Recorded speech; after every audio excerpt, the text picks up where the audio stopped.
என்ன பார்க்க போகிறேன்னா, முடி வளர்க்குறதுக்காக நான் வழி என்னென்னு நான் சொல்ல போகிறேன்.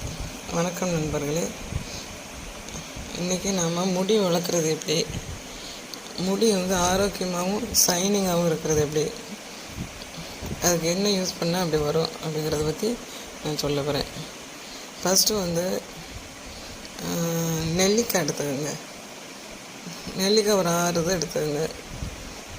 எடுத்து அதை பீஸாக கட் பண்ணி மிக்சியில் போட்டு அரைச்சி சாறு எடுத்துக்கோங்க. தண்ணி ஊற்ற வேண்டாம். அது மாதிரி கருவேப்பிலையும் அது மாதிரி ஒரு கைப்பிடி எடுத்து அதை அரைச்சி அதை சாறு எடுத்து வச்சுக்கோங்க. அடுத்து செம்பருத்தி பூவும் அதே மாதிரி தான் அரைச்சி சாறு எடுத்து வச்சுக்கணும். அடுத்து ஆலுவேரா ஜெல்லு, ஆலுவேராவை எடுத்து சுத்தமாக க்ளீன் பண்ணிவிட்டு அதை கட் பண்ணிங்கன்னா உள்ள ஜெல்லு இருக்கும். அதை எடுத்து தண்ணியில் ஒரு 6-7 தடவை நல்லா கழுவணும். கழுவிட்டு அதையும் மிக்சியில் போட்டுருங்க.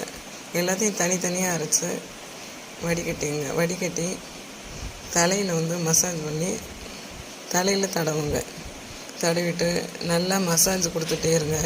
ஒரு 1/2 அன் ஹவருக்கு நல்லா காஞ்சதும் அலசுங்க. நல்ல தண்ணியில் அலசுங்க.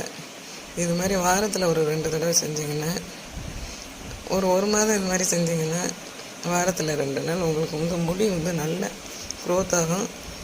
நல்ல ஷைனிங்காகவும் இருக்கும். ஸ்ட்ரைட்டன் பண்ண மாதிரி இருக்கும். சூப்பராக இருக்கும் முடி பார்க்குறதுக்கு. இது என்னோடய அனுபவத்தில் சொல்கிறேங்க. நன்றி.